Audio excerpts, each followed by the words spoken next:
Bienvenidos a otra noche literaria, otro lunes literario aquí en nuestro canal Al Aire con Miguel Martín. Nada más que en esta ocasión, pues es más especial el asunto, ¿no? Estamos, como ya lo habíamos anunciado, pues en una noche de gala, en una noche especial, más que otras veces, porque pues se trata de una primicia, se trata de un privilegio que podría decir que me da el querido Chairo Mayor Presidencial, que aquí lo tenemos, y que pues él es, como saben, pues uno de los dos pilares junto conmigo, si así nos podemos llamar, de este espacio, y pues resulta que presenta libro. Resulta que el libro que nos anunciaba y que muchos estuvimos esperando con ansias para devorarlo, pues ya está a la venta. Él, de manera anticipada, como bien había quedado, pues me lo mandó para que le diera una leída, para que lo reseñáramos, y pues aquí estamos en la presentación oficial anticipada de manera virtual del libro Cartas a un Facho, que pues vamos a estar desgranándolo un poquito, vamos a estar platicando pues de su génesis, aunque su génesis pues creo que me tocó vivirla, porque fueron muchas pláticas, muchas tertulias con Ramiro, y pues de ahí nace este libro, de ahí y de la coyuntura que vivimos, y de que es un libro que considero yo que tenía que escribirse, pero pues bien, vamos a darle la bienvenida a nuestro querido Ramiro Padilla, para que desde allá, desde una de mis tierras, la tierra que tengo por parte paterna, desde León, Guanajuato, pues nos platique un poquito de cómo le pinta esta noche de Cartas a un Facho. No, pues al contrario, mi querido Miguel, llegué con el objetivo, sí, Jennifer, sí, cierto, ya cumplimos un año de estar haciendo las tertulias literarias los lunes, pues ha sido un buen, pues ha sido un buen año, haciendo cosas diferentes, nada de andar con las payasadas de que, pues si no hacemos tal cosa no funciona. Pero yo cuando llegué aquí, pues llegué con la intención de conseguir una playera, una camiseta de la Unión de Curtidores, que era el equipo de mi papá. Obviamente a mi querido amigo Julio César, que me lo encontré aquí, eh, y me consiguió la camiseta. Julio César Séptimo está en los chats como Julio César Séptimo. César, te agradezco mucho el detalle de que te hayas tomado tiempo para buscarme la camiseta. Estoy muy contento de tener esta camiseta que es, para mí tiene un significado muy amplio. Aquí está, mira, a mí Bazar, no, al contrario de ti, a mí Bazar, gracias por esto, te agradezco muchísimo el que te hayas tomado el Faltó tiempo. la mía nada más. Sí, faltó la de Miguel Martín. Y pues tiene un significado sentimental para mí, el equipo de mi papá, el equipo de los amores de mi papá, que es la Unión de Curtidores. Y pues llegando a León y ya teniendo la camiseta, pues es, ¿qué más le puedo pedir a la vida? Soy una persona feliz y pues obviamente pues contento de que ya por fin haya salido a la venta Cartas un Facho para Amazon en Estados Unidos, y pues de ahí iremos hablando, porque como tú dices, sí tiene mucho de nosotros, Cartas un Facho, de lo que hemos platicado, de lo que hemos analizado muchas veces, no solamente a través aquí de este programa, sino a través de todos los foros en los que hemos estado, ¿no? En una chance te la mandamos, Miguel, dice el Ami Bazar. Muchas gracias, Ami. Julio César, muchas gracias por el detalle. De verdad te lo agradezco mucho, que te hayas tomado tiempo para hacerlo. Pero bueno, pues sí, es un libro, como tú dices, que puede ser de coyuntura, pero a la vez puede ser intemporal, ¿no? Porque hay ciertas estructuras de pensamiento que no van a cambiar, pero nos toca a nosotros mostrarlas y delatarlas, ¿no? ¿Cómo la ves tú? Sí, yo considero que, como te lo había dicho, pues tiene un tono satírico que ya tú me dirás si es un ejercicio de retórica o si realmente tienes la intención de dirigir, de que estas cartas lleguen a destinatario, o es un ejercicio de retórica para regodearnos en que es nuestro momento y que hay que paladearlo también porque nunca lo habíamos tenido y porque, como lo he dicho muchas veces, pues otras generaciones se murieron sin saber lo que era el triunfo de la izquierda, el triunfo del progresismo, de todos estos movimientos que llegaron a tomar las calles, pero que el establishment les puso un alto, ¿no? Por ejemplo, en el 68, en el 88 con Cárdenas, que eso ya tenía, pues estaba más articulado porque ya era más electoral el asunto. Sin embargo, pues muchos no pudieron. Siempre nos han restregado en la cara que somos pues unos parias, que somos unos chairos, que nada nos embona, que nada nos encaja, que nada nos gusta, que a todo le ponemos caras, que siempre vemos terceras o segundas lecturas no podemos ver una película sin criticar, no podemos ver cualquier cuestión sin criticar, sin buscarle el lado social o político. Al menos a mí así me pasa mucho en mi entorno familiar, me ha pasado muchas veces, yo creo que a muchos de ustedes, yo creo que al mismo Ramiro también, y resulta que estamos ahorita pues en la cresta de la ola, ¿no? Entonces, pues eso sería lo que te plantearía. Primero, esa parte de que evidentemente lo disfrutas y también pues de que si es un ejercicio de retórica y realmente lo que quieres es igual restregarles como nos lo restregaron a nosotros, o bien si buscas a lo mejor una parte de conciliación, una parte de tal vez de cambio de conciencia en el posible interlocutor facho. No, por supuesto que no, a mí no me interesa ser interlocutor de ningún pinche facho, porque sé que no van a cambiar, ¿no? Al final de cuentas es una burla a todos estos prejuicios, a todas estas preconcepciones que se tienen acerca del mundo. ¿Por qué? Por falta de lecturas, por falta de entendimiento, porque lo que se hizo durante el periodo neoliberal era básicamente adoctrinar a la gente para que creyeran que son los mejores, para pensar que comprarte tu carro en abonos, comprarte la casa en abonos, comprarte el teléfono en abonos, comprarte la ropa en abonos era un pasaporte directo a la felicidad y al progreso. Esa es parte de lo que yo he estado criticando, sobre todo la cultura del consumo. Tú y yo lo hemos analizado a través de los libros que surgen en Cartas a un Facho para combatir esta era de Haupt-Heimer, o para o en el caso de Mark Fisher, ¿no?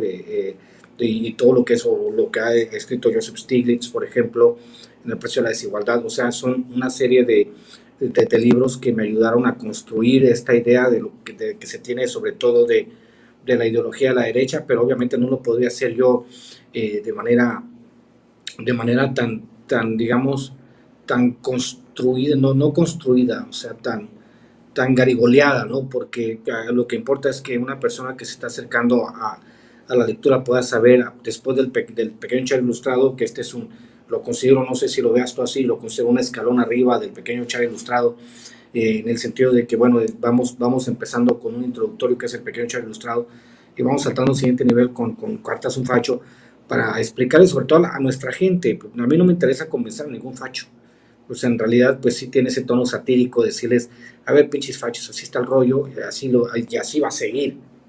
Como tú dices, nosotros ganamos y nosotros disfrutamos y paladeamos la victoria, y nos interesa sobre todo que nuestra gente la compre para que pues eduquen a su facho favorito, porque al final de cuentas es un asunto de información, es un asunto de decirles, señores, va por aquí el asunto, a ver, a ustedes les toca entender por qué va por aquí el asunto.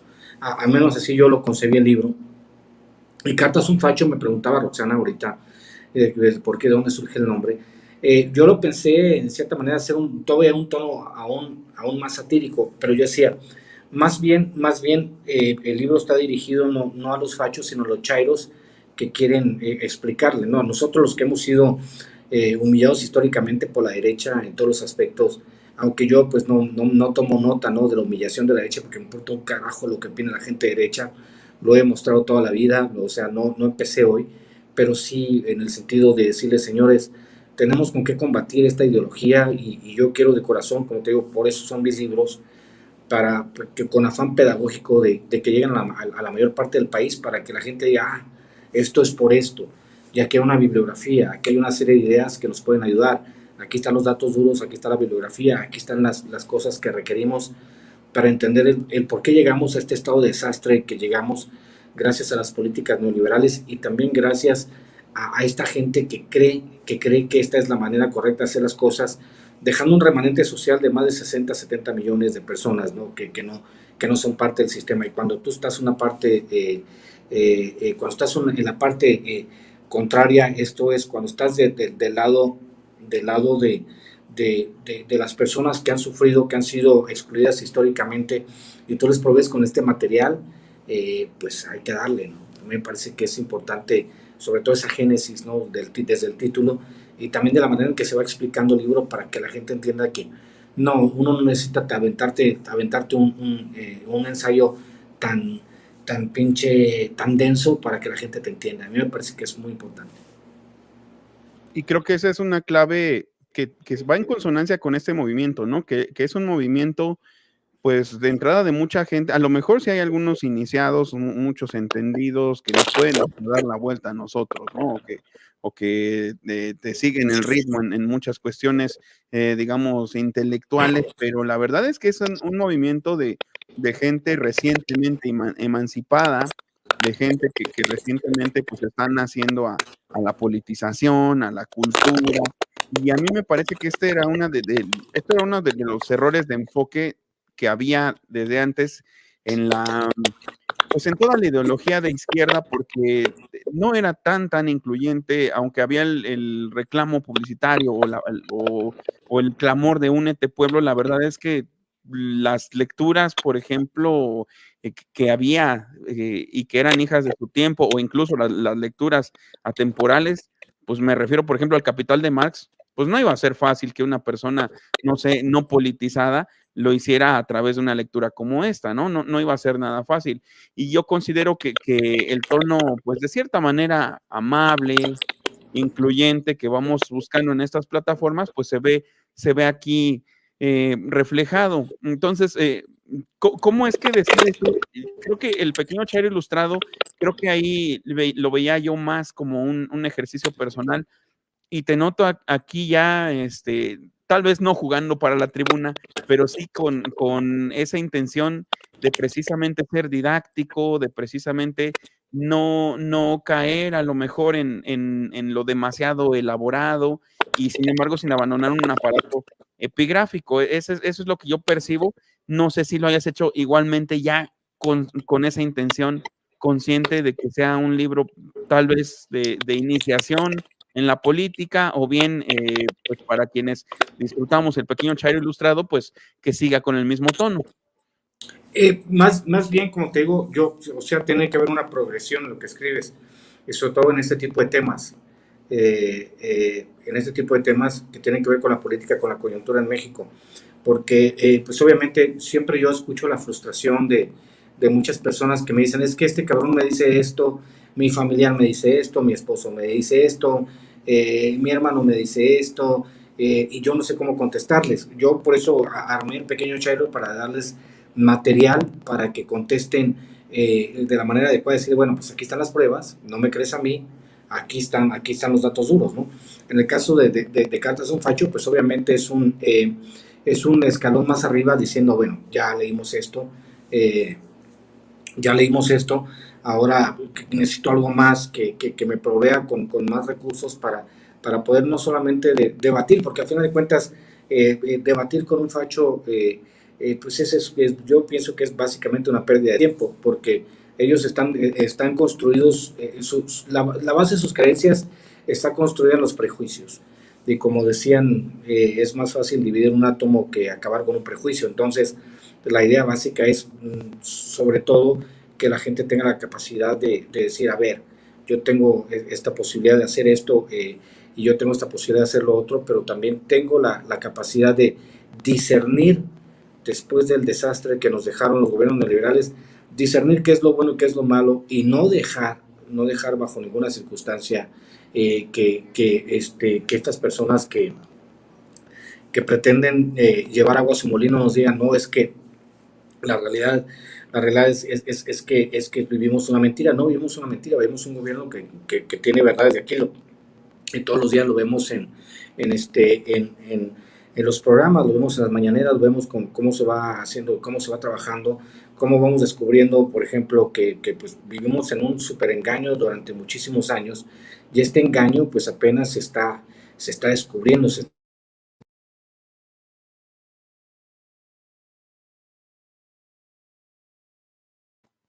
para demostrar que en un engaño tenemos que ofrecer datos duros. ¿Y cómo funcionan los datos duros? Pues obviamente de la manera en que nosotros los mostramos, ¿no? Los datos duros son pues, esencialmente lo que necesitamos para probar que hay circunstancias que podemos demostrar, que son demostrables con base a la experiencia y que pueden ayudar a las personas a tomar mejores decisiones. ¿Qué dice Nancy Cano? Hay escritores que su verdadero objetivo es lucirse en su manejo del lenguaje y hay escritores que su verdadero objetivo es sembrar semillas de pensamientos lectores. Así tu libro. Muchas gracias, Nancy. Es que la verdad, yo decía en la tarde con unos amigos, aquí estuvieron la señora Alicia, estuvo Úrsula, estuvo Lupita, estuvo también Julio César, también estuvo Ángeles Galíndez, estuvimos platicando un rato aquí en el lobby del hotel. Yo les decía que al final de cuentas, nosotros como escritores tenemos una responsabilidad social. No es importante que tanto que brilles en sociedad, sino que hagamos un cambio en el cual hay una revolución de conciencias, ¿no? El sensei va a ser su cooperativa, sí, probablemente, ¿no? Eh, pero que hagamos conciencia sobre los fenómenos políticos y culturales. Sí, Roxana, totalmente. Los políticos y los pañales se tienen que cambiar seguido y por las mismas razones, ¿no? Porque se llenan de mierda. Esa es una realidad. En México, los partidos, incluso los de Morena, no se pudren rápido, ¿no? Sí, es que es mi chamba, mi querida manager Karen Ruday Cursi, es mi chamba, es mi chamba proveer los elementos para que la gente entienda en dónde estamos parados. Y eso es lo que quise hacer. Y probablemente con el próximo libro también, que sea un paso todavía más arriba de Cartas un Facho, que es el manifiesto obradorisista, pues lleguemos a entender, ¿no? Que sea una trilogía y que sea progresiva donde hay más, ¿no? Donde hay muchos más. Donde haya maneras de leer el país, de entender el país, sin los prejuicios atávicos que nos dejó el neoliberalismo, mi querido Miguel. ¿Y cómo acabar con esos prejuicios? Porque hay un remanente importante, porque tenemos adversarios, ¿no? De hecho, de eso se trata este libro. ¿Tú crees que la tendencia es que algún día se acaben estos prejuicios? ¿Crees que el No, humanismo del presidente o de este movimiento pues logre permear en toda esa gente? ¿Qué va a pasar con toda esa gente, por ejemplo, después de unos 15 años de chairismo en el gobierno, de estado de bienestar? ¿Van a desistir de lo que piensan? ¿Van a seguir suspirando por Calderón? ¿Cómo los ves en unos 15 años a nuestros queridos fachos? fíjate que yo pienso en ese sentido que obviamente que una persona que ha vivido toda la vida con esta idea de que el pobre es pobre porque quiere, de que la medida de tu éxito es la medida de tu esfuerzo, de que becar a alguien es una pérdida de dinero cuando descubrimos, por ejemplo, que hay 850,000 millones de pesos perdidos en fideicomisos, de que se pagan 700,000 millones de pesos de, eh, de intereses sobre la deuda externa, que tenemos aparte de la deuda externa, tenemos el FOBAPROA que lleva por más de 2 billones de pesos, de que descubres que los programas sociales para paliar un poco las necesidades de la gente más necesitada no son ni una minúscula cantidad de lo que se robaban ellos. Y, por ejemplo, cuando dividieron a la Comisión Federal de Electricidad en 4, 5, 6 compañías pequeñas para que compitieran en desigualdad de circunstancias contra empresas, contra empresas que, eh, que pues se llevaban más de 400,000 millones de pesos de subsidios del gobierno, cuando esos 400,000 millones de pesos de subsidios del gobierno para una compañía privada bien podrían haber servido para paliar las necesidades apremiantes de 50, 60 millones de personas.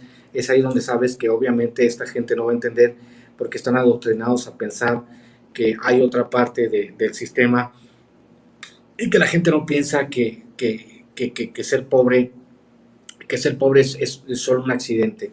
No, ser pobre es una característica estructural del sistema. Y el sistema decide estructuralmente quién tiene que ser pobre y quién tiene que ser rico. Y obviamente entre más te acerques al gobierno, más rico vas a ser, porque hemos encontrado que hay una clase rentista que solo vivía del gobierno. Es que están rabiosos porque no pueden hacer negocios a modo. Entonces, esta idea de querer educar a alguien que no requiere educación, porque obviamente, como decía, algunos de los libros de superación personal que leí hace como 20 años, no sé si recuerdas a Robert Kiyosaki, Papá Rico, Papá Pobre, donde te ven una idea totalmente neoliberal de cómo debe ser y que tú tienes la culpa de ser pobre, pero que si haces ciertas medidas vas a ser rico, lo cual es totalmente falso, porque no todos tienen las mismas capacidades ni el mismo entendimiento. Es donde descubres que al menos hay que proveerle a la base de la sociedad piso parejo para que no se mueran de hambre, para que la educación sea gratis, para que la salud sea gratis, y ya después de ahí, cuando un niño que esté bien alimentado va a la escuela, pues va a aprender mucho más. Y un niño que va bien alimentado a la escuela y aparte recibe una bequita, aparte recibe una ayuda del gobierno, aparte decimos nosotros, el dinero de mis impuestos, que me quitan mis impuestos, yo prefiero que se vaya a la beca de una familia pobre a que se vaya a los bolsillos, por ejemplo, de alguien como Claudio X González, ¿no? Entonces, es ahí donde entra esta dinámica de tratar de entender por qué no podemos regresar al mismo evangelio de la extrema derecha mexicana, ¿no? Y sin embargo, hay esta disonancia entre lo que piensa el pueblo y lo que piensan los medios, ¿no? Yo creo que por eso se están quedando solos. Creo que una parte que sí a lo mejor no tocaste así a con amplitud, yo creo que fue esto pues, este movimiento, ¿no? Que estamos viviendo aquí como resistencia del cerco informativo en redes sociales. Pues, yo creo que hay que darle a lo mejor un poco más de crédito. Digo, yo sé que lo harás en su momento, pero creo que el papel que está jugando este cambio de paradigma en la comunicación ha sido clave, ¿no crees? Sí, sí, obviamente, pues en una de las partes del libro yo hablo de este tema de por qué son tan importantes las mañaneras y por qué, a ver, aquí dice amigos, hay mucho probable que se aferran a la idea de que se debe dar la oportunidad a cada partido hasta encontrar el bueno. Creo que se hace falta con su pasado, porque piensan así, tiene razón. Es que el problema con los partidos políticos es que no hacían política, hacían negocios al amparo del poder. Eh, pero, pero, por ejemplo, nadie cuestiona esta parte da un segundo, estoy recibiendo un mensaje, da un segundo, porque Tú date brillo. Por cierto, pues, está ya disponible, me parece que dices que Amazon, Estados Unidos nada más, ¿verdad? Pero sí, todavía no hay envíos aquí a México, en físico. yo sí, pero pues sale como importación, pero yo creo que la Mm. próxima semana ya, pues, por eso hice la preventa. El próximo viernes, este viernes o el sábado ya nos entregan, ya nos entregan el primer tiraje de cartas en facho de México. Eso yo se lo voy a vender directamente autografiados, ¿no?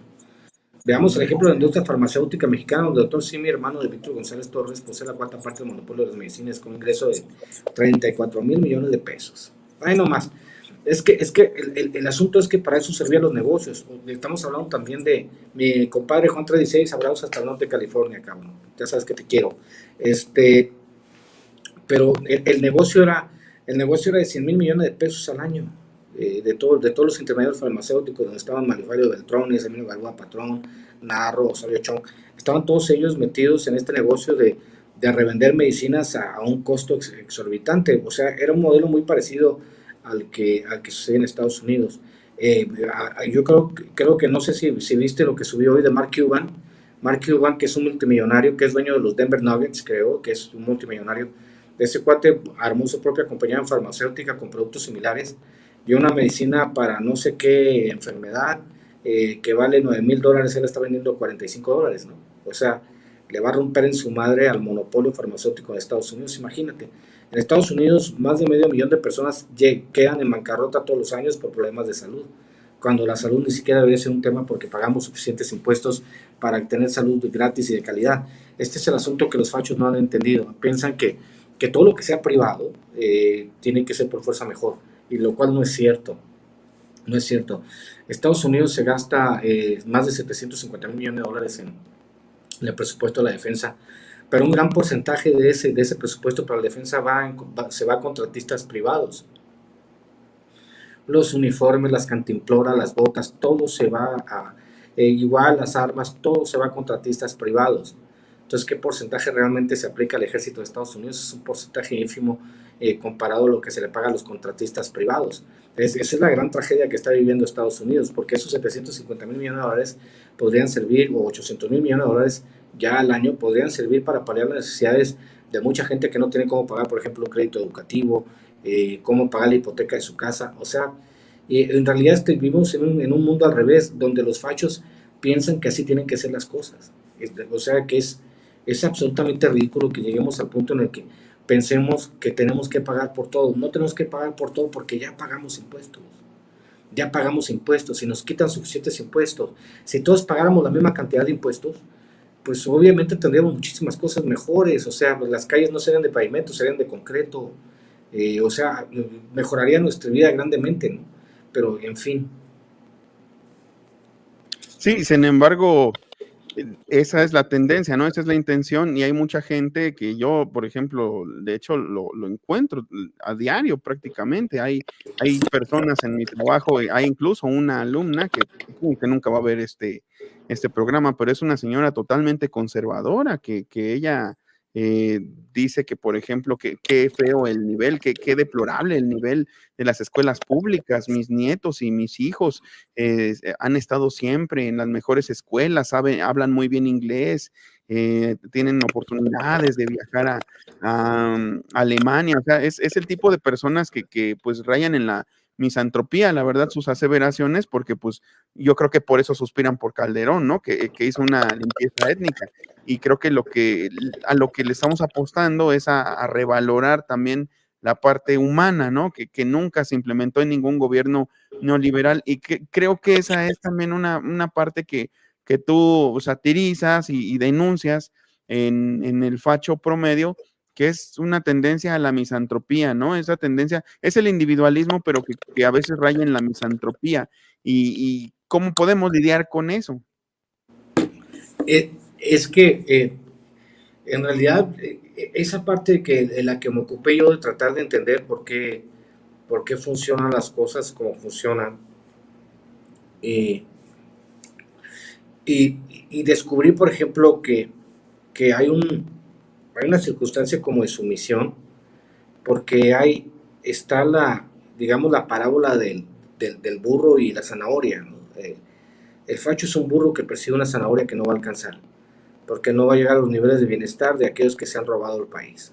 Es la verdad, es la verdad. A Cholo, tú, saludos. Es la verdad.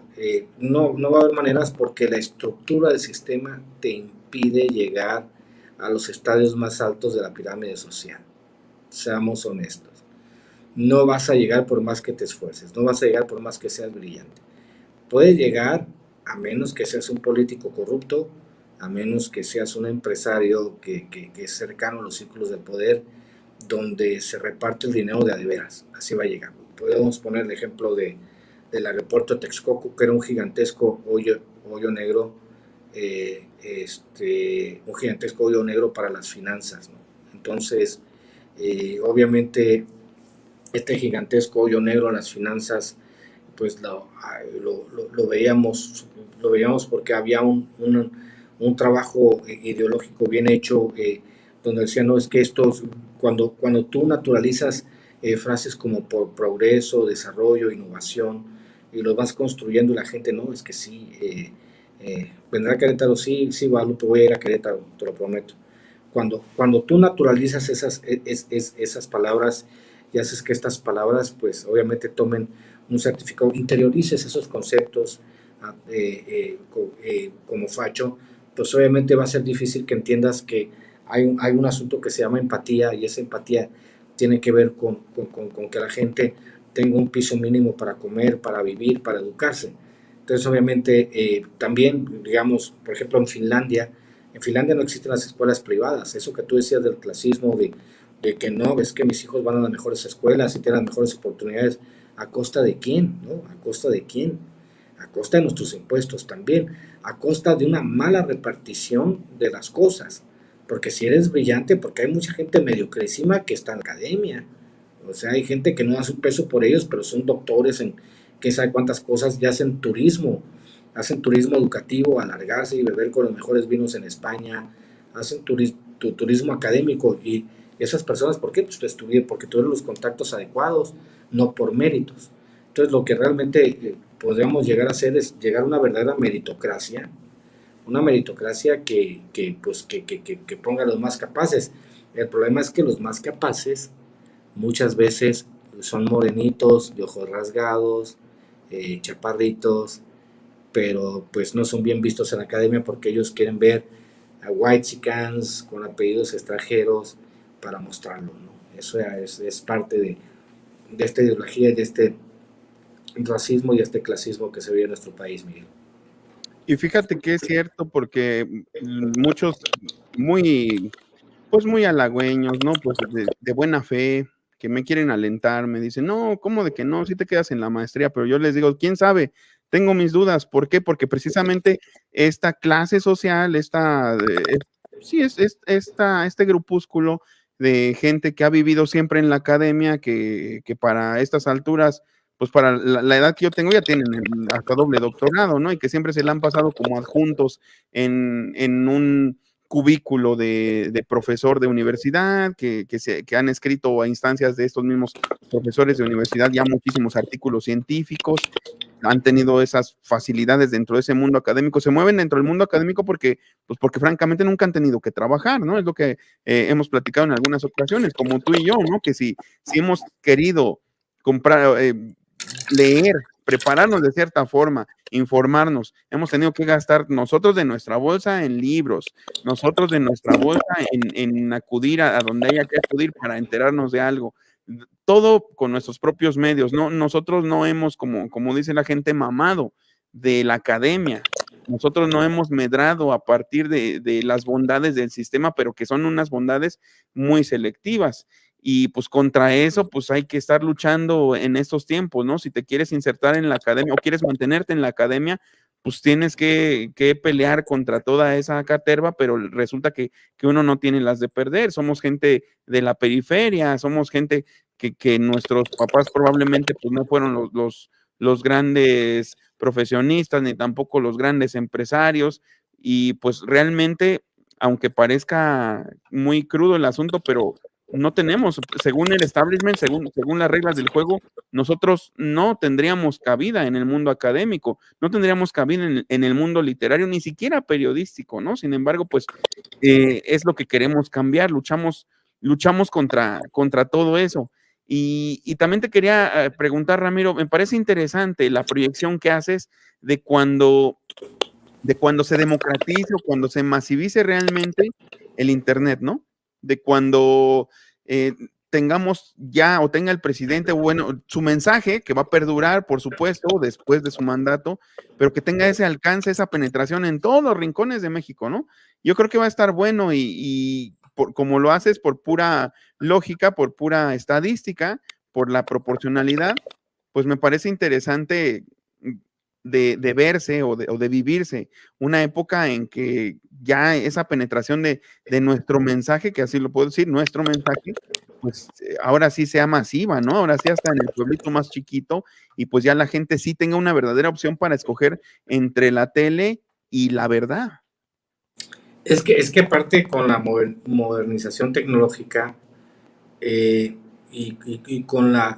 digamos, con la exclusión de contenidos, no la inclusión, sino la exclusión de contenidos. Esto es que tú vas a excluir a Televisa y a TV Azteca de los contenidos porque el mecanismo, como tú decías en tu artículo, es unidireccional, o sea, alguien te manda un mensaje y tú lo tienes que recibir, lo quieras o no. Y en el caso de lo que hacemos, por ejemplo, las redes sociales, es bidireccional porque la gente está en tiempo real debatiendo con nosotros, diciéndonos que sí, diciéndonos que no, pueden estar de acuerdo o no. Entonces, con esta exclusividad, con esta falta de exclusividad que se da en las redes sociales, que permite que la gente vaya escogiendo sus contenidos y vaya acomodándose ideológicamente a lo que más le parezca, pues obviamente el fin de la televisión tal y como la conocemos está cerca.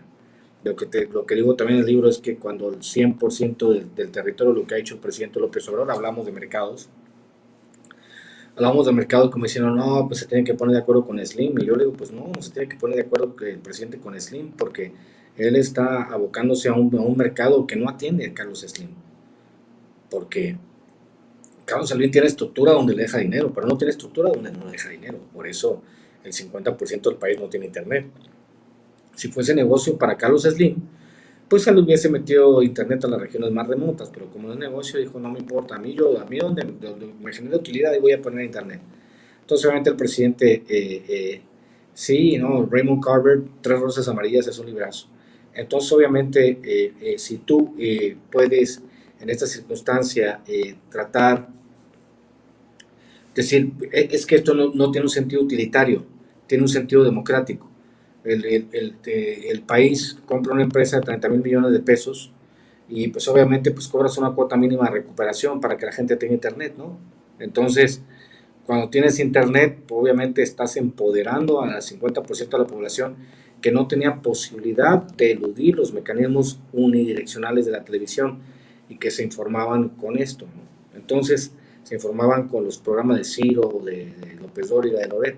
Ahora pues tienen la posibilidad de decir, vamos a voltear a ver qué oferta hay en el internet. Y obviamente pues programas como Sin Censura, Sin Línea, Cuarta República, Los Chapuceros, lo que tú nombres, que son programas que tienen mucha penetración y que aparte obviamente son, digamos, están en línea ideológicamente con el discurso del presidente, pues digo yo que los medios de comunicación van a morir de muerte natural, o van a tener que cambiar su oferta, o van a tener que recorrerse a la izquierda para poder apelar a un mercado gigantesco al cual no apelaban, porque yo pongo los ejemplos, por ejemplo, de Carmen Aristegui y Julio Astillero, que han intentado sin éxito abarcar los dos mercados, el mercado de izquierda y el de derecha, y la mayor parte de veces sin fortuna. Entonces, cuando tú intentas servir a dos amos con uno quedas mal. Y en el caso de Aristegui y Julio Astillero, en menor medida, pues han quedado a deber porque obviamente siguen colonizados por un discurso de derecha, cuando en realidad es que el país está a la espera de un discurso de izquierda. ¿Y qué es lo que ofrecemos nosotros? Pues obviamente el discurso de izquierda. Y eso es lo que no han entendido, pues. Y también otra cuestión que tiene que ver con lo mismo, y es esto, lo que dices, una historia de éxito llamada Mañanera, ¿no? Que ahora el presidente está al tanto y está él mismo, considero también, a lo mejor no cambiando el paradigma, pero sí instaurando un paradigma distinto de comunicación que lo hace tener siempre la sartén por el mango, ¿no? Y que también va de la mano con esta parte donde quiero que nos platiques de por qué nunca le van a ganar al presidente, ¿no? Creo que estas dos cuestiones van de la mano. Platícanos, por favor, sobre eso, Ramiro. Es que he pensado yo, por ejemplo, que en este modelo comunicativo de la mañanera, que es un modelo inédito, y que obviamente mucha gente en el mundo está súper sorprendida porque hay un presidente que todos los días se separa durante 2 horas a contestar cualquier tipo de preguntas, y dice uno, a ver, el mensaje de Auro contra el neoliberalismo está avanzando hacia Sudamérica, así como los colonizadores con Chispita, donde difunden la cuatro en las izquierdas vencedoras de la derecha. Para allá vamos. Yo pienso que va a llegar un momento en que sí todo se va a vestir de. Ayer dio clase de historia en el mensaje de Petro, por supuesto que dio una clase después del Bogotazo. En Viví para contarla de García Márquez narra el incidente del Bogotazo, donde pues obviamente, por ejemplo, en Colombia, pues nunca ha habido una verdadera democracia, sino ha habido una alternancia de poder entre modelos de derecha, por lo cual lo que sucedió ayer, lo que sucedió en Colombia es una cosa maravillosa. Es impresionante el saber que por primera vez en la historia en Colombia, en la tierra de los paramilitares, de los carteles, de las bases norteamericanas, va a haber un gobierno de izquierda muy parecido al de López Obrador. En el caso de lo que tú decías de por qué nunca le van a ganar al presidente y la historia de éxito llamada Mañanera, es precisamente porque una vez que tú te adelantas en la carrera, es difícil que te alcances. En el caso que vemos la circunstancia histórica en la cual los medios de comunicación, desde antes, desde los 90, cuando se acusaba a López Obrador de revoltoso y se le acusaba de quemar pozos petroleros, que era un asunto que obviamente vendió Roberto Madrazo, porque hay que recordar que Roberto Madrazo se gastó más dinero en su elección a gobernador que Bill Clinton en la reelección para presidente de Estados Unidos, para que se den una idea. Se gastó más de 400 millones de dólares Roberto Madrazo. ¿Qué hacen? Pues obviamente Roberto Madrazo con ese dinero, hay que recordar lo que hizo Alito en Campeche. Se gastó más de 50 millones de pesos en medios de comunicación cuando llegó a gobernador. ¿Cómo un gobernador va a tener 50 millones de pesos disponibles para comprar medios de comunicación? ¿No? O sea, después de tener un presidente afrodescendiente o un vicepresidente afrodescendiente, ¿sí? Se le dio lo mejor para que se den cuenta. La inteligencia experiencia no viene intrínseca en un título. Pues obviamente Claudia Medero. No hay, pero el asunto es que los fachos no van a debatir en igualdad de condiciones con nosotros. Ellos van a llevarte a su foro con su público a querer discutir. No van a salir a terreno neutral a decir, ok, vamos a debatir con estos cabrones porque saben cómo les va a ir. Porque al final de cuentas, cuando uno tiene la idea de que está a favor de que a los más necesitados les lleguen las cosas, sin egoísmo, pues esa actitud pues revienta cualquier debate de cualquier derechoso. Porque ¿cuáles son los valores que defiende una gente de derecha? ¿No? ¿Defiende el individualismo ultranza? Pues no, o sea, no va a haber. Pero como te digo, en el caso de López Obrador y, y esta y este trabajo comunicativo que se da desde las mañaneras, el trabajo comunicativo que es decir, a ver señores, esto sucede y yo les voy a explicar mi versión. Y obviamente pues, los medios de comunicación están totalmente envenenados porque ellos eran los que recibían los boletines desde presidencia para que les dictaran cómo se tenía que hacer. Obviamente previo pago, ¿no? Pues para eso era el chayote, para pagarte una lana, para que tú vendieras esa verdad que surgía de la presidencia, pues ahora no. Ahora el problema es que no le van a ganar al presidente porque no hay posibilidades de que le ganen, porque el presidente no está comprometido con ningún grupo de poder. Entonces, pues lo que yo siempre he dicho, para chingarse al presidente hay que tomar un curso, lo malo que el curso lo da él. Y el curso lo da todos los días a la mañanera con lecciones de historia, de sociología, de antropología, con lecciones de todo tipo explicándole a la gente por qué llegamos a este punto. Mi intento, con Cartas un Facho del Pequeño Chay Ilustrado, es ofrecer también un retazo de historia, como lo hace el presidente, para que ustedes entiendan cómo es que llegamos hasta este punto y cómo es que ya no podemos aceptar que haya gentes que te venden espejitos y que son millonarios tratando de contarte mentiras todos los días. Ya no se puede. Tenemos que ser honestos y tenemos que ser fieles sobre todo a esta parte que nos ha tocado la historia, a nosotros los chairos, a nosotros los que estamos comprometidos con la cuarta transformación, es otro importante, ¿no? Ya está en otro nivel. ¿Cuál? Ajedrecista, sí. Manny, López Obrador juega ajedrez en 3D, ¿no? Y los otros güeyes juegan damas, entonces pues muy difícil que le ganen, digamos. Y también esta otra cuestión de que en las mañaneras siempre recuerda y enfatiza los daños que ha dejado el neoliberalismo y que es por lo que lo atacan tanto, ¿no? Porque alrededor del presidente hay un mito, hay un mito facho realmente, que tiene que ver con que mucha gente ni siquiera ve una mañanera y ya tiene esa aversión a todo lo que significa el presidente, pero los que medio la ven, pues consideran que está anclado en el pasado, que no ve para adelante. Tú también haces mucho énfasis en los estragos neoliberales, en los estragos que ha dejado el neoliberalismo en esta sociedad. ¿Cuál es el fin para que les platiques a todos, pero que creo que igual deben intuirlo, pero cuál es el fin de siempre estar recordando esto? Porque realmente deja estragos, pero no son escaramuzas, no fue una guerra, pero dejó más estragos que una guerra. Y a la vez, pues mucha gente no cree en el neoliberalismo, son negacionistas del neoliberalismo, ¿no? Entonces, ¿cuál es la importancia de seguir ahondando en esto que nunca terminamos de conocerlo y nunca terminamos realmente de darnos cuenta de qué tan mal estaba la cosa y para dónde pintaba si hubiera seguido igual? Es que tú recuerdas que hablamos del libro de Mark Fisher de realismo capitalista, ¿no? Y vamos descubriendo que de a poco que nosotros somos sujetos, no objetos. Y lo que pasa es que el facho en general se convierte en objeto del capitalismo, se convierte en un producto o en un subproducto del capitalismo. Entonces, cuando tú te dedicas a repetir fórmulas preconcebidas que están diseñadas nada más, aquí te va, miren, Digamos que la ideología capitalista neoliberal es una caja cerrada de ideas y no te puedes salir de los márgenes que se te ofrecen de esta caja cerrada de ideas. Entonces obviamente dicen, aquí hay una receta, hazlo y serás exitoso, pero dices, pero hay otras fórmulas. No, es la única fórmula que hay. Es la única fórmula que hay, la de libre mercado.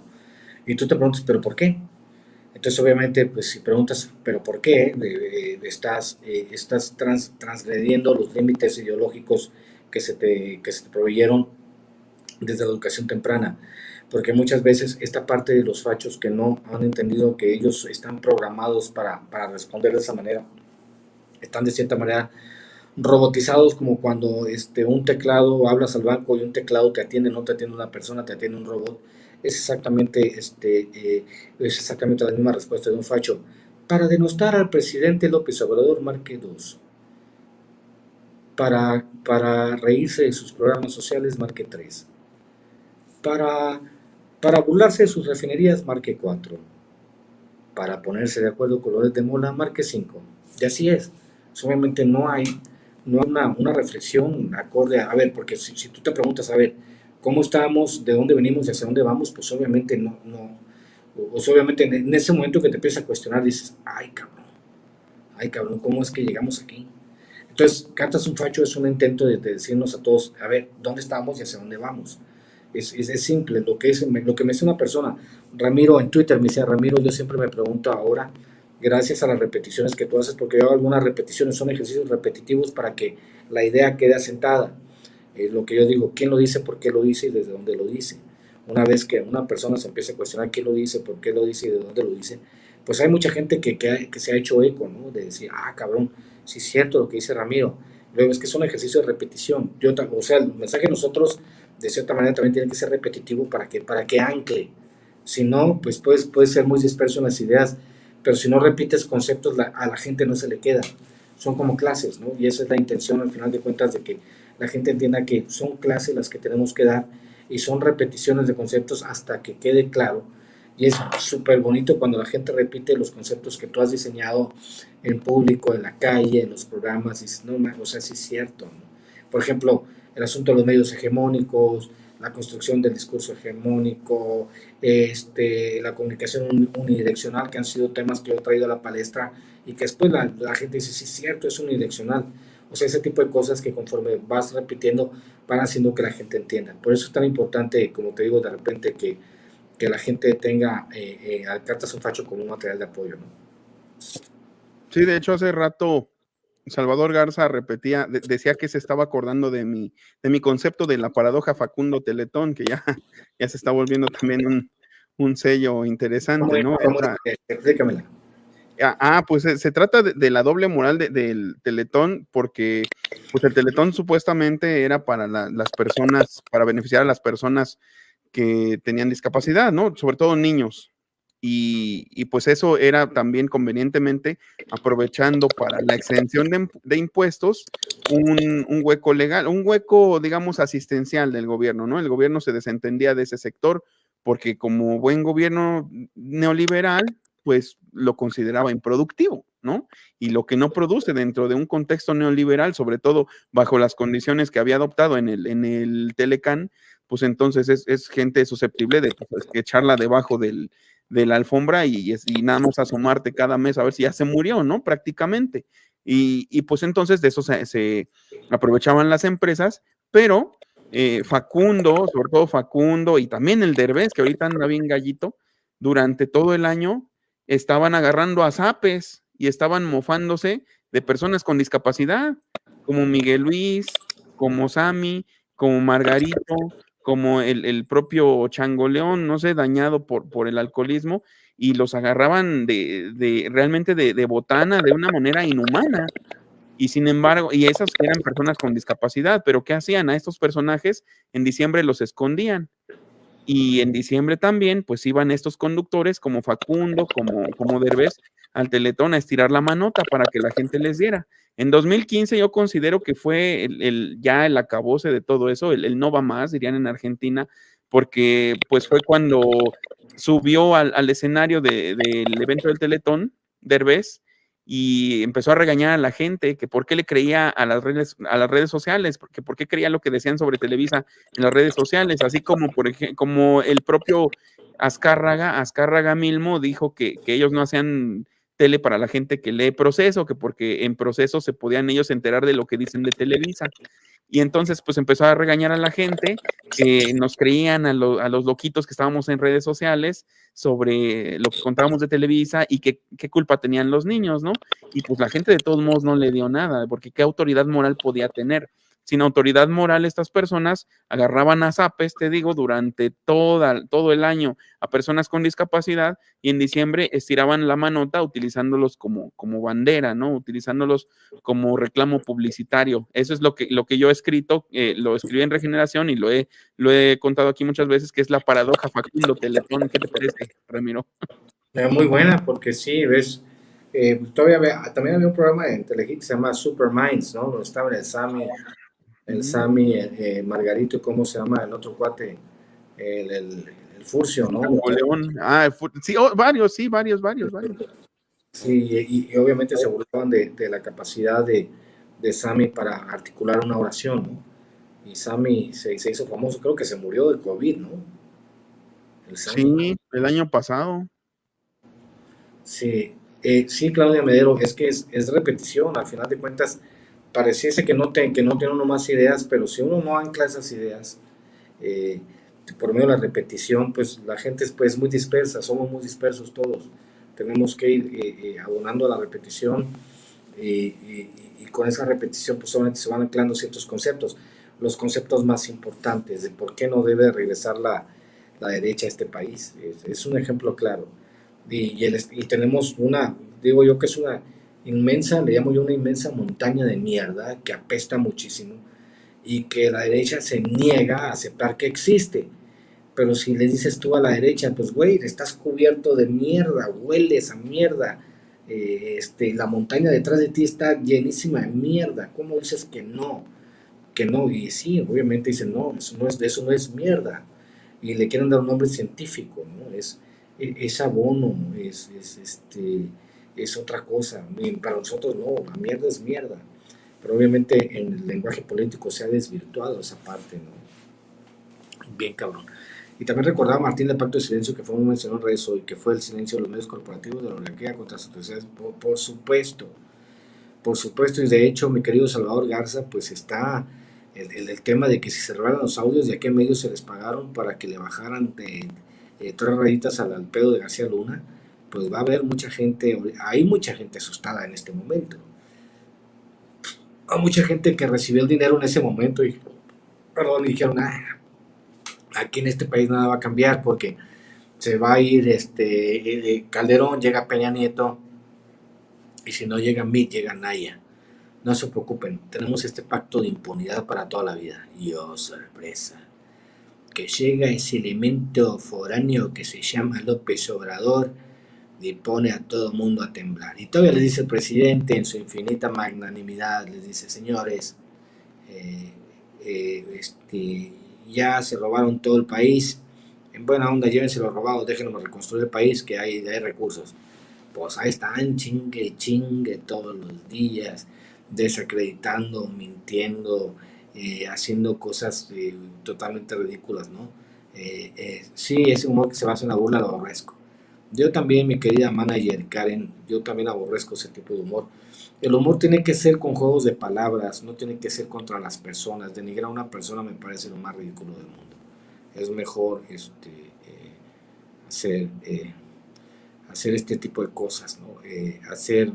Tener un humor más elaborado, porque el sarcasmo y la ironía pues son circunstancias de humor que son mucho más elaboradas y que no tienen que ver con denostar a ninguna persona, sino denostar los argumentos y la construcción de palabras, que a mí me parece mucho más elaborado, mucho más fino, mucho más inteligente. O no sé cómo lo veas tú, Miguel.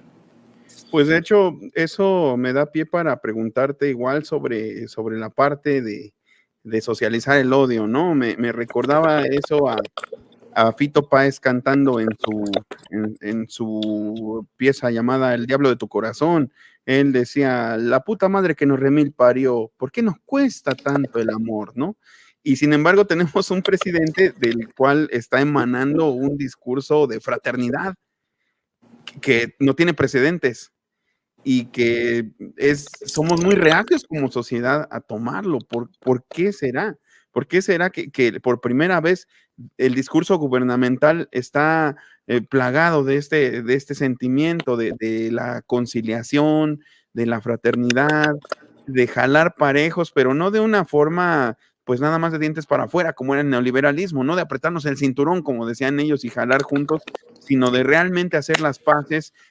Yo creo que en eso se basa el concepto de amnistía que él proponía, que es, tampoco descubre el hilo negro, se parece un poco pues a lo que hicieron, por ejemplo, en España, aunque eso hizo que los enconos, que los odios perduraran para siempre, ¿no? Que no se persiguieron los crímenes de la dictadura ni de la guerra civil, pero aquí a lo que se refiere el presidente, pues es que vamos a conciliar, vamos a llevarnos bien, no hay que tener no hay que pues darle más cabida al discurso de odio, pero sin embargo está muy latente el odio en el discurso político o en el intercambio de la comunicación política actualmente, Ramiro, y creo que también pues de eso me gustaría que nos hablaras, porque pues ahora ya estás también inmerso en esa dinámica.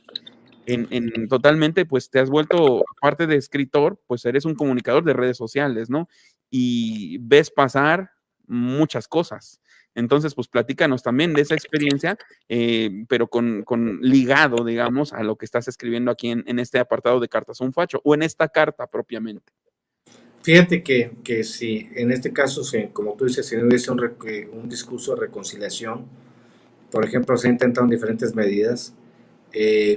Gustavo Petro nunca hubiese llegado presidente por su pasado guerrillero, ¿no? No fue sino que los movimientos guerrilleros en Colombia pudieron convertirse en partidos políticos, que fue una manera de distender la violencia en Colombia, que sigue existiendo.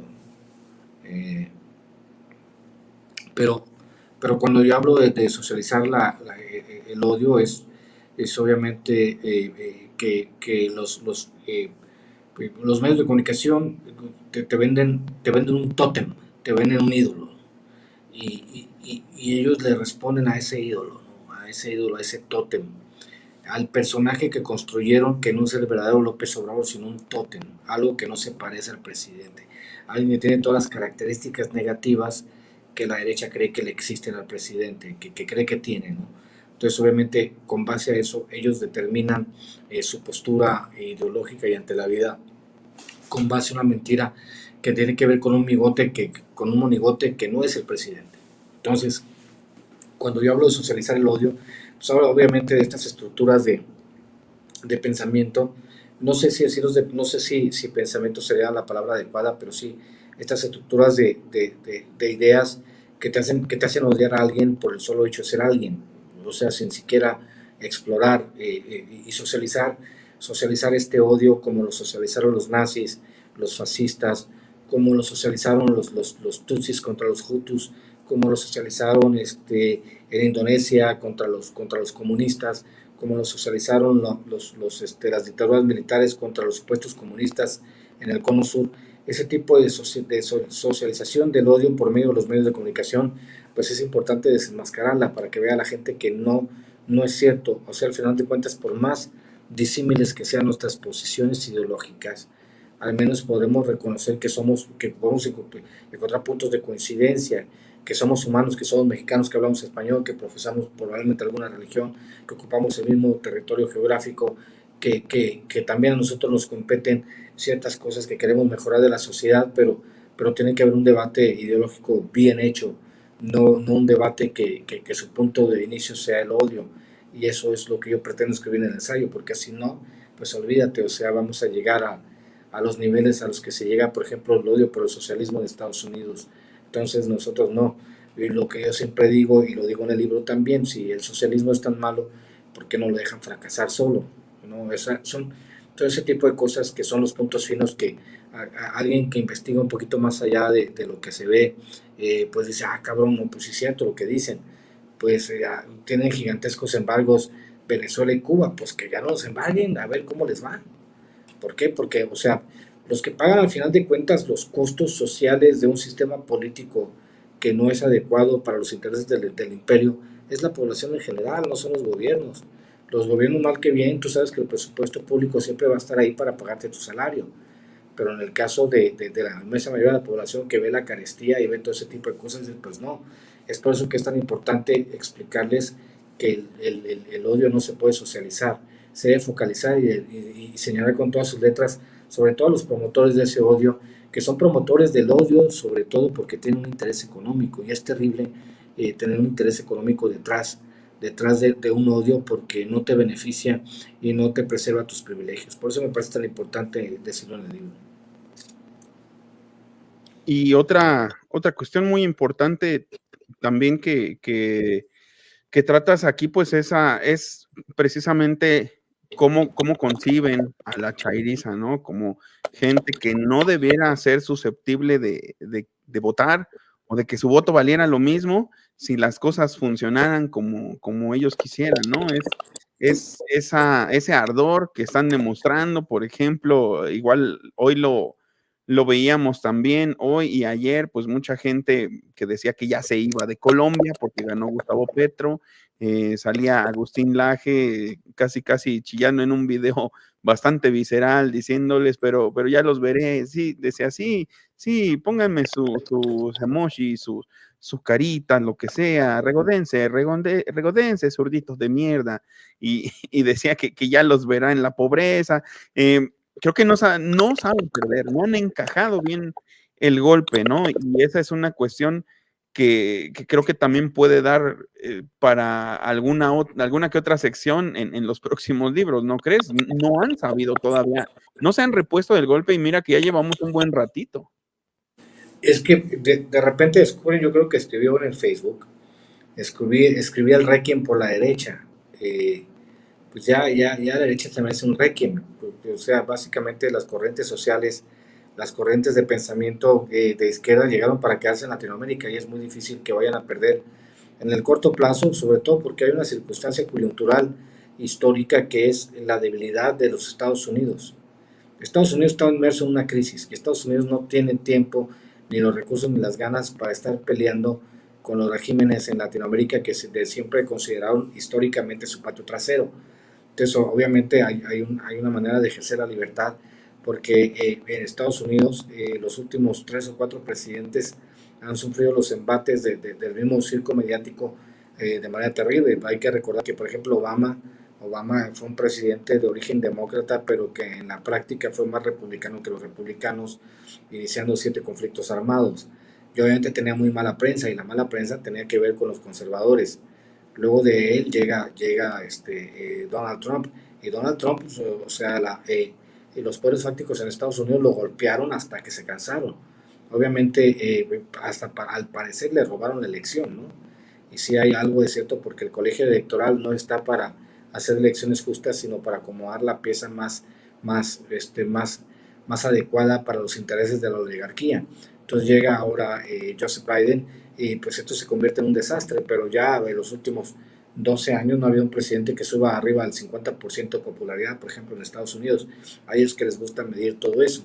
Entonces, obviamente, si hay una crisis profunda en los Estados Unidos, si se está desintegrando el imperio, eh, pues obviamente Latinoamérica tiene posibilidades de ejercitar por primera vez en su historia una identidad supranacional, y esa identidad supranacional es que son los hilos conductivos como la religión, el espacio geográfico, el idioma, el reconocernos como descendientes de españoles indígenas, pues empieza a permear el discurso de todos los países latinoamericanos. Y obviamente hay que entender desde esta circunstancia que es muy importante que la gente entienda que vamos hacia sociedades más justas.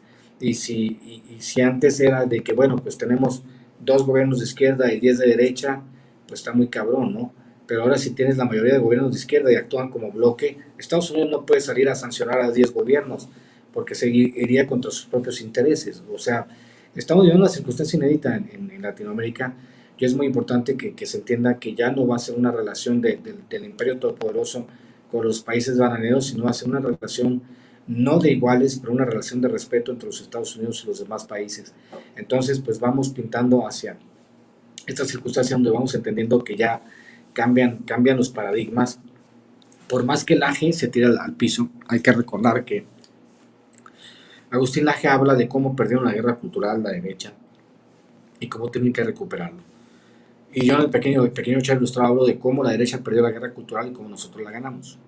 Entonces es el discurso de los vencedores contra los perdedores. Se pueden tirar al piso todos los que quieran, pero lo que tienen que entender es que esta circunstancia, al menos a la derecha, para recuperarse, la gente va a tener 75 años y a lo mejor recupera algo, pero cuando tenga 75 años, a lo mejor el mundo ya no habrá, en el mundo ya no habrá esta división tan subjetiva de entre izquierda y derecha, ¿no? Habrá gobiernos democráticos y no tan democráticos, habrá gobiernos del bienestar y habrá gobiernos que detestan el bienestar, pero ¿qué gobierno, en su sano juicio, va a intentar acabar con el estado de bienestar? O sea, obviamente, cuando la gente, gracias a las redes sociales, que es un constructo neoliberal, gracias a las redes sociales, pues obviamente la gente está más informada. Entonces, el neoliberalismo incubó el huevo de la serpiente y ahora no saben qué hacer con el montón de víboras que los están picando, ¿no?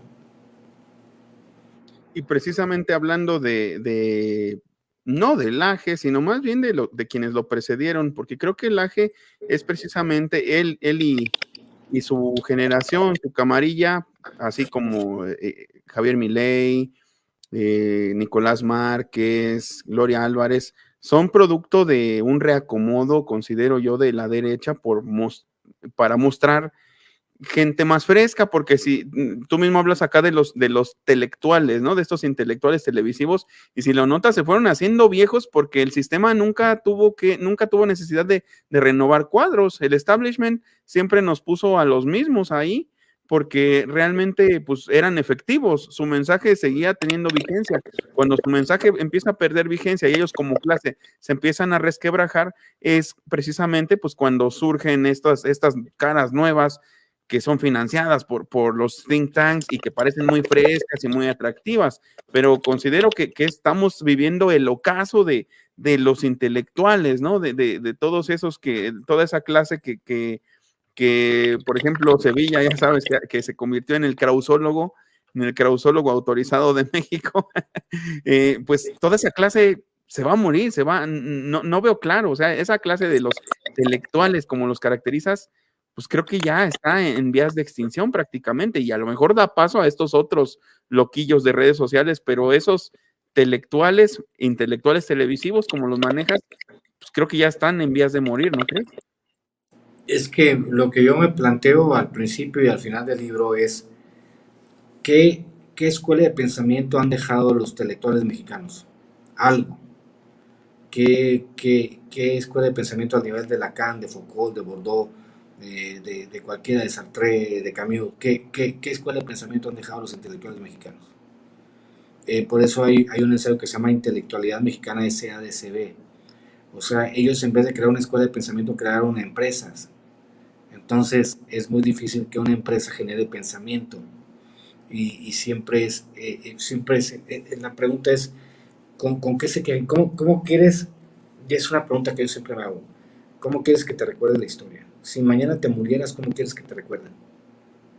¿Cómo quieres que te recuerden? Entonces, obviamente ellos que han perdido la batalla histórica, la batalla ideológica histórica, que lo hemos hablado tú y yo muchas veces, que tiene que ver con el fin de la historia de Fukuyama y con lo que escribía Huntington.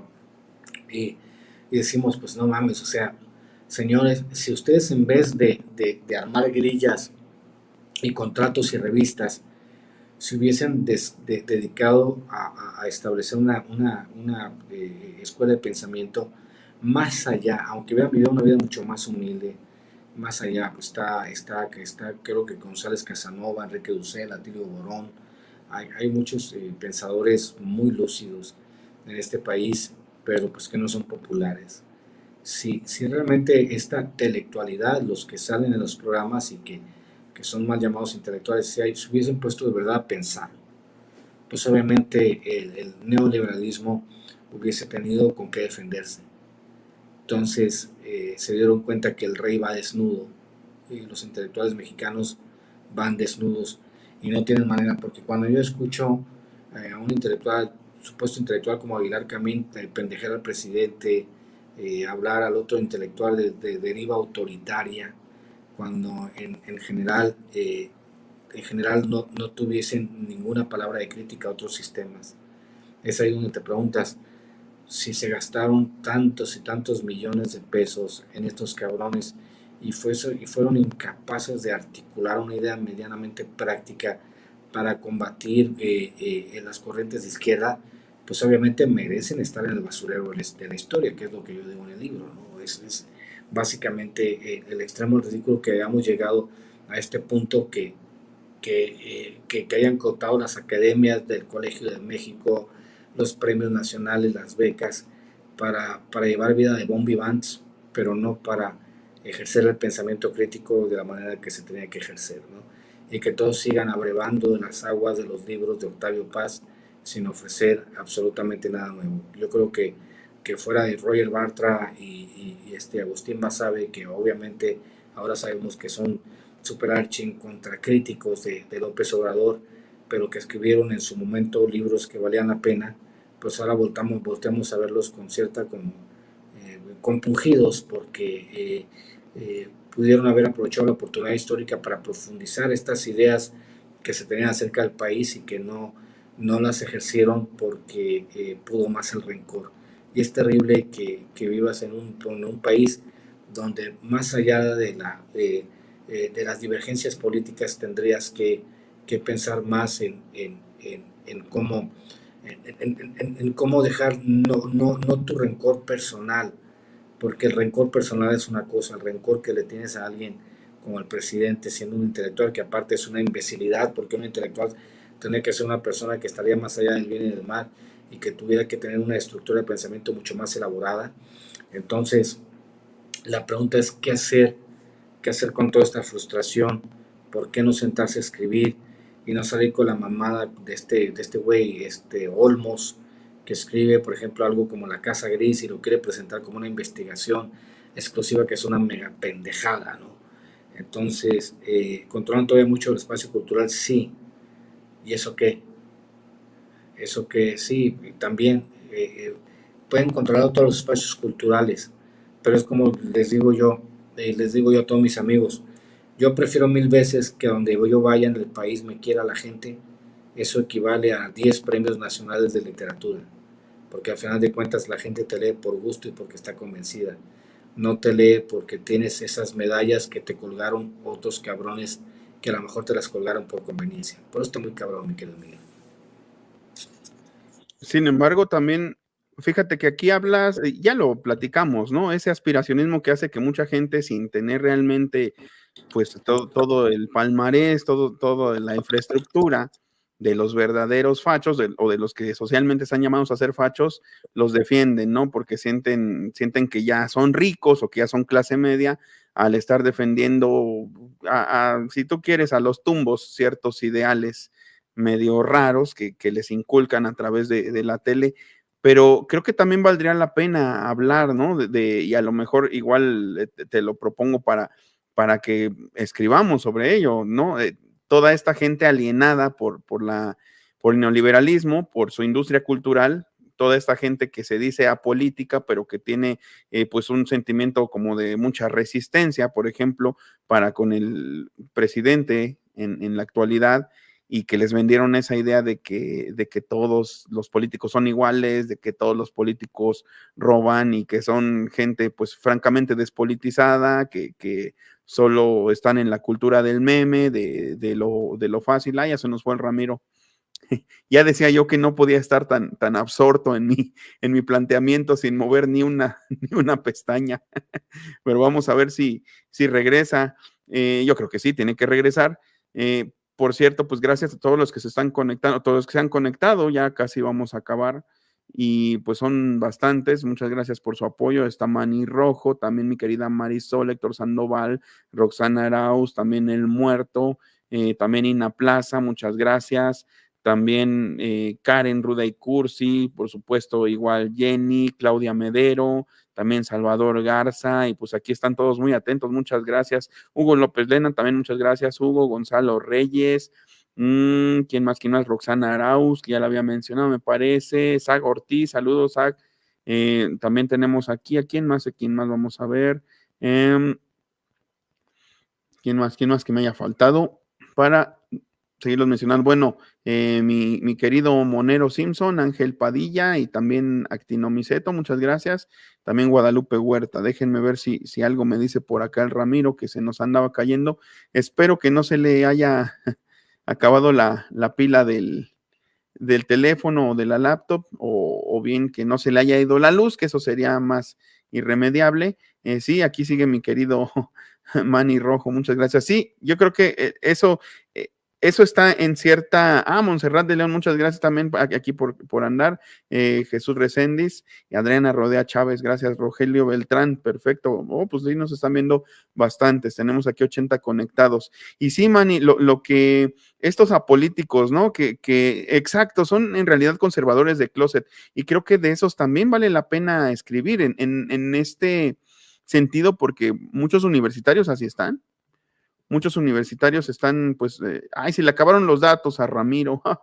Bueno, yo creo que ya no vuelve, pues les mando sus despedidas. No alcanzamos a cerrar como hubiéramos querido, pero pues ya seguiremos, porque recuerden que Ramiro me ha propuesto que hagamos la presentación de este libro en Los Pinos, ¿no? Y me ha propuesto a mí como su presentador, entonces pues es un honor. Yo digo que ya pues vamos sacándole un poco más de jugo a hacer de la nomenclatura los privilegiados del régimen, como decía Mijael Smolensky, que es broma, obviamente, no somos privilegiados del régimen, no tenemos la vara alta. Si acaso alguna que otra foto que, por ejemplo, me llega a pedir la gente en la calle, pero o sea, en los eventos, pero pues no, realmente nos falta mucho para ser privilegiados del régimen. No somos consentidos. Mucha gente que era consentida de los regímenes anteriores, pues en cierto sentido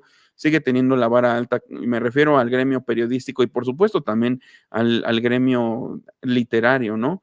Lo último que le iba a plantear a Ramiro es eso, pues esta parte de los despolitizados, en los que permea muy fácil el mensaje, que a lo mejor no facho, pero sí el mensaje de lo apolítico, ¿no? Y ya sabemos que lo apolítico vende, lo antipolítico vende. Así es como llegó precisamente, por ejemplo, Samuel García, diciendo que él no era un político como los de siempre, ¿no? Que él era distinto, que él era la diferencia. Y entonces creo que se viene una época en la que lo antipolítico va a seguir vendiendo, y vamos a ver, por ejemplo, esta facción que es Movimiento Ciudadano, que puso ahí a Samuel García, que recuerden que próximamente va a inaugurar la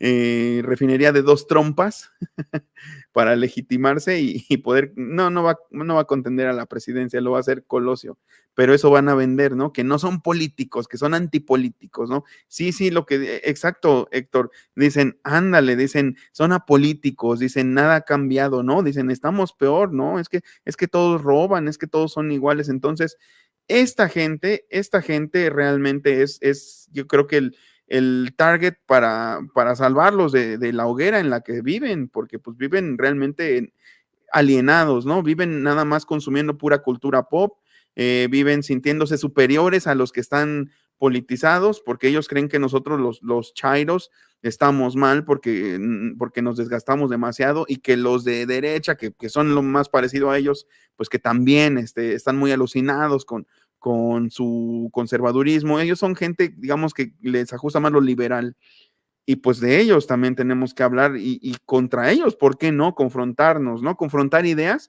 para ver pues realmente de dónde viene su forma de pensamiento, si es que le podemos llamar una forma de pensamiento, que yo creo que más bien es de lo que carecen, de una forma de pensar. Y carecer de una forma de pensar en estos tiempos considero que es una cuestión pues bastante peligrosa en el sentido humanístico, ¿no? En el sentido igual ontológico. Qué fácil es no ser nadie en estos tiempos. Y me refiero a no tener una ideología. Yo considero que no tener una ideología es no ser nadie. Y qué fácil y qué atractivo es no ser nadie en estos tiempos, ¿no? ¿Cómo ven esa reflexión. Pónganla en una tarjetita de como de Don Quijote o de Snoopy o del Principito, ¿no? Que esas pululan mucho como memes de motivacionales o acá frases matadoras de Facebook. Bueno, pues nos vamos entonces despidiendo, mi querida gente, mis queridos botas negras que afortunadamente han soportado mi nada halagüeña presencia en pantalla completa ahorita que se fue Ramiro, que no nos espantaron y siguieron aquí. Y pues les agradezco que nos hayan acompañado en esta noche literaria, que la quisimos hacer por todo lo alto y que pues yo creo que están respondiendo en consecuencia a ello, que son un público muy humano, muy politizado, muy pues atento a todo lo que decimos, con muy buen espíritu, con muy buena fe, y pues eso es oro puro para nosotros, o al menos lo digo para gente como yo, que pues tratamos de prepararnos desde abajo, que no tenemos ningún privilegio, que no tenemos la vida fácil, al contrario, igual como asalariado puedo decir que estoy mejor que muchas otras personas, pero a la vez, pues los salarios ya saben que no siempre están en consonancia con lo que uno ha podido estudiar o con lo que uno desarrolla. Entonces, pues por eso es que uno tiene que tener más de un trabajo o en algunas temporadas más de dos, pero pues gracias a gente como Ramiro y por supuesto a ustedes, pues poco a poco me voy ganando un lugar, a lo mejor no en la intelectualidad mexicana, pero por lo menos en la escena de la comunicación política, y que mi voz pues sea replicada, escuchada y que pues realmente tenga trascendencia. Nosotros sí queremos crear escuela. Dice, está bien Héctor, yo le digo, muchas gracias, yo le digo que ya le depositaste a Ramiro, ¿verdad? Guiño, guiño. Sí, no se preocupen, yo le digo a Ramiro y pues aquí vamos a seguir tratando de hacer escuela, tratando de dar la batalla y tratando de dejar precisamente un registro, algo que valga la pena, algo que, como dice Ramiro, lo puedan ver dentro de 10 años y siga teniendo vigencia y les siga diciendo algo y siga comunicándoles algo y siga significando algo para ustedes. Eso es a lo que aspiramos. Eso es a lo que aspiramos aquí en estos espacios y en este momento histórico que vamos viviendo de la mano con ustedes y que es algo muy emocionante y que es un privilegio, la verdad. Es un privilegio estar en esta lucha y no estar solos, tenerlos a ustedes. Eso es realmente lo valioso porque, como dice un personaje de la película de Los Simpson, ¿ha tratado usted de enloquecer de poder sin poder? Nadie le hace caso. Bueno, es lo mismo. ¿Cómo vamos a pretender cambiar el paradigma de las comunicaciones sin gente que nos vea y nos escuche, ¿no? Y pues afortunadamente aquí andan ustedes.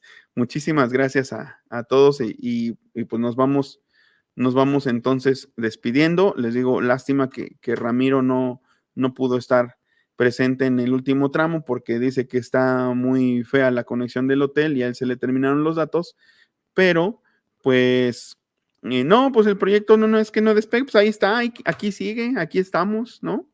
Aquí estamos, no considero que nada más sea lo monetario, ya la gente me reconoce, próximamente sacaré un libro y pues así se hace, ¿no? Afortunadamente, y digo, no es de ardilla mi comentario, pero afortunadamente me friego muchísimo durante todo el día para, para obtener dividendos, para la vida cara que se lleva cuando se es padre, y por eso es que pues no me urge que esto produzca horrores, así como que los grandes números, y cuando los produce, pues me parece, no se preocupen, ya llegará más público. De todos modos, miren, la gente igual ya me ubica, ya me reconoce por sin censura, por muchas cuestiones. Y lo más importante es que creo que ya me voy ganando un cierto prestigio. Me trato de mantener pues ecuánime, me trato de mantener congruente y nunca me van a ver ni peleándome, ni insultando a alguien, ni mintiendo. Y ya llevamos un buen rato. sí tengo un hijito de 9 años, que va a cumplir 9 años, Karen, y es un amor. Se llama Adrián, es muy listo, pronuncia muy lindo el inglés, está estudiando programación, tiene muy buen sentido del humor. Tiene un buen sentido del humor, fíjense, nada más les platico rápido. Se desviaron un poquito en otros temas el sábado con su maestro de programación que toma la clase en línea y entonces pone Adrián voz de locutor, cuando retoman ya la clase, pone Adrián voz de locutor y dice, y volvemos a la programación habitual, literalmente. Tiene buen sentido del humor porque su clase era de programación, por eso entiende el concepto de literalmente. Y yo le he dicho, no es literal, hijo, es literalmente porque es un adverbio. Entonces, pues realmente es algo que disfruto muchísimo. La verdad, ser padre, estar con él, digo, no lo dije ayer, no lo dije tan en profundidad, pero realmente esta experiencia de haber visto crecer a mi hijo, de estar con él, de poderlo abrazar, de que me considere un modelo a seguir y de que, de que pues podamos seguir juntos en la vida y que nos quede mucho por delante, pues realmente sí, exacto, Adriana, porque mi mamá se llama Adriana. Entonces, pues precisamente por eso se le puso así a mi niño. Dice Felipón, cuando hables de Numancia te agarraré el respeto. Pues préstame un libro para enterarme, porque no es un tema que maneje mucho. Claro que sí, lo amo mucho, Karen, a él y a mi esposa. Y de eso creo que pocos estamos así, realmente así, dentro de la escena esta, en una familia donde yo me siento a gusto, en un entorno familiar que me siento muy, muy, muy a gusto. La verdad es que soy muy, muy feliz. Así que, pues, en eso vamos a seguir. Muchas gracias, Betty. Pues lo voy a intentar. Lo vamos a intentar. Afortunadamente sí estamos en posición, no ahorita, no literalmente, pero sí estamos en posición de poderlo hacer. ¿Cómo se llama mi esposa? Karen, se llama Paola Guadalupe. Y, y pues ahí nos hemos entendido bien siempre, nos echamos siempre la mano. Ella es enfermera quirúrgica, la conocí trabajando en el seguro. Ella me conoció cuando yo estaba estudiando lingüística y ya luego pues siempre me apoyó, terminé la carrera, empecé a trabajar como maestro de inglés y ya después me entró el gusano de estudiar periodismo y pues aquí estoy con ustedes. Muchas gracias, muchas gracias, Adriana. Yo creo que sí, es lo menos que trato de transmitir. Eh, Ando siempre cansado, pero eso sí, soy feliz y en mis trabajos yo tengo historial perfecto. Este es un trabajo para mí. Y yo en mis trabajos tengo historial perfecto de que nunca he tratado mal a las personas a las que les presto un servicio, incluidos los alumnos, incluido el público, y pues creo que es porque yo sé que se merecen lo mejor y trato de ser congruente en ese sentido. Pues ahora sí, muchísimas gracias a todos.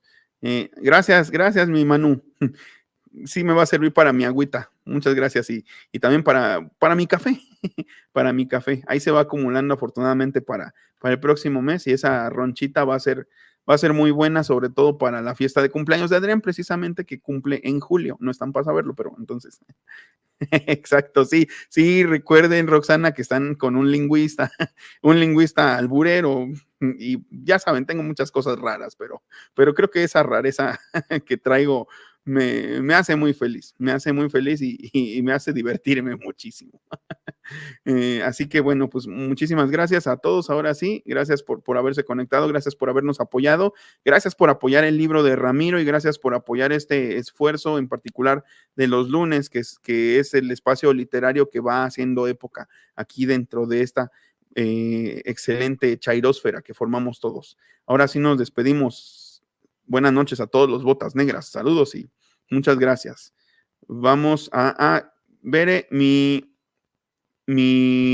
logo me lo diseñó una compañera que conocí en la Facultad de Artes y Diseño, porque ahí hice mi diplomado para titulación. Y ella se llama Ceci de la Cruz. Le mando un abrazote. Y ella me diseñó mi logo, que está basado en motivos aztecas, pero también tiene la tipografía del Señor de los Anillos. Y bueno, pues nos vamos despidiendo, ahora sí. Después puedes hablar del logo. Sí, he hablado muchas veces de él, pero pues, por cierto, van a salir unas tazas con este logo, por cierto, por si luego les interesa, y les adelanto que no las voy a vender. Entonces, pues ahí vamos pidiendo unas. Así que, pues, muchas gracias. Muy buenas noches. Por cierto, y las tazas el primer embarque de tazas nos lo financió Agustina Bonilla, y las está imprimiendo mi querido amigo el gato negro, Diego, a quien también le mando un abrazote. Y que, por cierto, vayan a ver los programas sobre fauna de México que hicimos las 2 semanas pasadas. Ahora sí, pues muchísimas gracias, Botas Negras, descansen y muy buenas noches.